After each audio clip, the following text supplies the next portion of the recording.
Hi, I'm Zoe. This is Frag, breaking down the giants in our personal lives. Hi, Zoe. Welcome to episode number 23. Today we're going to focus on something that's very deep. Rekindling siblings. Whew, this is a heavy subject for me, and the reason why is because of a quote that I'm sure somebody planted inside of me during my early teen years when they said that family is one thing. A group of people you're born into. You don't have a choice as to who is going to be your brother or your sister or even your parents. So when you choose your friends, choose wisely because you're going to surround yourself with friends for the rest of your life. And that's how I've lived my life. It's the further I got away from my family, the better I was. Brothers and sisters fight all the time, but there are ways to rekindle your relationship. Sometimes fights can go on for 5 minutes, whereas others can go on for 5 years. No matter what you are both going through right now, it's important to rekindle your relationship. No. I get it. I think that the relationship that I've had with my sister is based 100% on reaction. We say and do things to get a reaction, not realizing how deep the wound really is and how we are infecting old wounds. And so what's happened is that as we have rekindled our kinship, it's based on one thing. Watch what you say. Be prepared for moments where I'm going to say, I don't want to go there. And you have to learn how to respect that position in thinking as well as activating. Step 1. Forgive and move on. Forgive him or forgive yourself and move on. Remember that you are both different people now. Appreciate each other for who you are today. You know, for many years, decades, we thought moving on was letting go. There was no reason to even have any type of connection. And the reason why was because we had our own families. And then you realize that there's something internally connected between the two of the siblings.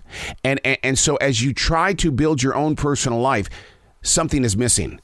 The needle in the haystack. The connection of growing up with parents that you liked, you loved, you hated, you disagreed with, and those little things that nobody in your present world would ever understand, but your sibling does because they lived it with you. And so learning how to forgive and move on doesn't mean letting go. It means continuing to build that relationship one-on-one as you get into your later years. Compromising is similar to keeping open communication. It's extremely essential in every relationship. Regardless of age, it's important to meet in the middle about things in order to remain close. I think our biggest problem, and we are not the only family that went through this or will go through this, is that the youngest in the family wanted to be heard. Yeah, my sister and I, we're the youngest in the family. Everybody else was getting what they wanted, what they needed. They were growing well beyond high school and getting into life, and we were still stuck inside the four walls of this house. And you struggle to be heard. And as we finally made it into the real world, what happened is that the circles that we kept, we became very protective, but the circles that we had as kids, it didn't matter anymore because we were in a world where we knew that we were going to be heard by our friends and family of a new generation and not that of the generation that we came from. Resolve previous conflicts.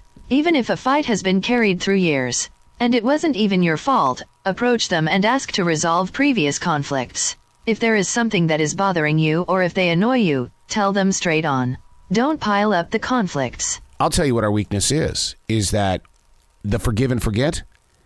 She's trying to forget, I'm trying to forget, but yet we know that it still remains. And you're right, don't pile up the conflicts. But the problem, I think, in this situation and the scaredy cat moment or those areas that you don't want to enter belong to two separate lifestyles. Where she lives in the past is talking about everything that happened in the past with mom and dad, and she doesn't want to talk about the real blood donors, those that created us and things like that. Whereas I want to move forward. I don't want to talk about the childhood. And there's such a conflict there because she wants to be heard. We talked about this. She wants to be heard. I want to be heard, but we've got to meet in the middle. And I like your suggestion. Don't pile up the conflicts because they do pile up. And all of a sudden, the slightest thing causes a little distraction in the relationship. And suddenly then there's silence again. And this time, how many years or decades will it go? It's tempting to involve your friends or maybe even your parents, but what goes on should stay between you. Try not to involve other people in your conversation or your arguments because it can just be fuel to the fire. If things get out of hand or messy, make sure to contact an outside party to intervene. I'm guilty of that. Because I'll openly admit that it was my first wife that generated a lot of the negative energy, and there was no forgiveness whatsoever in anything that took place during those 12 and a half years. And now that I'm in this present life where I've been married for 29 years, sometimes I feel when I'm sharing the story between my sister and I with my present wife, it feels like my wife is taking her side. But what she's really trying to do is she's trying to get me to understand her side of the path. Being one who wants to be heard, I sometimes I don't accept that. And it's like, okay, why are you always taking her side? And you're right, it's fuel to the fire. Ultimately, if you guys don't pinpoint the cause of the fights, you will not be able to be civil with each other. Find out what events or actions trigger the two of you to fight, and rather than bicker or point fingers, celebrate the differences between you two and come to understand why you fight. If you can figure out the triggers, you can prohibit future arguments. See, this is the reason why I defrag. I keep a daily defrag journal. And the reason why I created this podcast or this episode is so that we can openly discuss what is going on in scenes on the planet that people don't want to speak of. You don't talk to your sister anymore? Well, why? We just don't.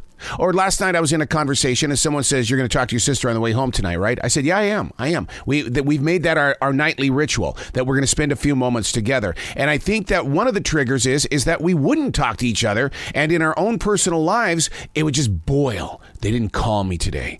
Oh, do you know how long it's been? Well, my philosophy has always been, why do I always have to be the one that makes the phone call, right? You know what I mean? And so I did that when I moved down to the Carolinas from Montana, because I thought, why am I always the one that's footing the bill when it comes to paying for long distance charges? This is back in the 1980s when you had to pay for long distance. And I said, sometimes they got to call you and take care of their side of the bill. And so little things like that triggered us. But now what triggers us is the fact that it's like, okay, you've said enough about this. We can't go on. I'll give you a good example. Members of my other family, my real father, the blood father, had a lot of children. They're reaching out to me, and my sister, who came from my family, said, don't bring it up. I don't want to deal with it. I don't want to have to deal with it. Don't bring it up in the conversations. So I don't. But what happened last night on the drive home? She brought it up. So I had to make that physical choice of, I'm going to listen to her side of the story to see if she's been triggered or if I'm going to be triggered. And then you take baby steps to try to find that healing, because we never really got to meet our father. Susan and I both have that one thing in common. We didn't meet our father, whereas these other children, they knew him quite well. See what I mean? Your one common ground is not knowing your father. Never stop understanding each other's personal feelings in this situation. It is a trigger that deserves to be respected. Defrag.